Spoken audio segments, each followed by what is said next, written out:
இருக்கான். நம்ம சீமோன் பேதுரு இல்லை. அதாவது காமன் நேம்ஸ் இருக்கும் இல்லையா, எவ்வளோ பேர் இருக்குது common names. David, Peter, John, சுற்றி இந்த சீஷர்கள் பேர் தான் வைப்பாங்க. அவன் அநியாயம் பண்ணாலும் சரி, அட்டு ஊழியக்காரனாக இருந்தாலும் ஊழியக்காரன் பேரை வைப்பாங்க. சில பேர் ஒரு பேர் வைக்க மாட்டா. இப்போ என் பசங்களாம் 3 பேர் வச்சுருக்கேன் நான்.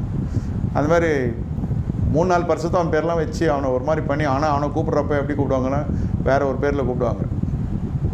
சனியனேன்னுவாங்க, வேறு ஒன்றும் பண்ண மாட்டாங்க. இல்லை, ஏன் இதெல்லாம் நான் சொல்கிறேன்னா, பேதுருவை கர்த்தர் பயன்படுத்துகிறான். இந்த மந்திரவாதி என்ன செய்கிறான், பேதுருடைய கை எங்கே யார் தலைமையில் போய் வச்சாலும் ஜெபம் பண்ணாலும் உடனே அவங்க பரிசுத்தாவை பெற்றுவாங்க. அதுக்குத்தான் இந்த பிலிப்பினால் ஆதாயப்படுத்தப்பட்ட அந்த சபை விசுவாசிகள் அபிஷேகம் பெற வேண்டும் தான் பேதுரு அழைக்கிறாங்க.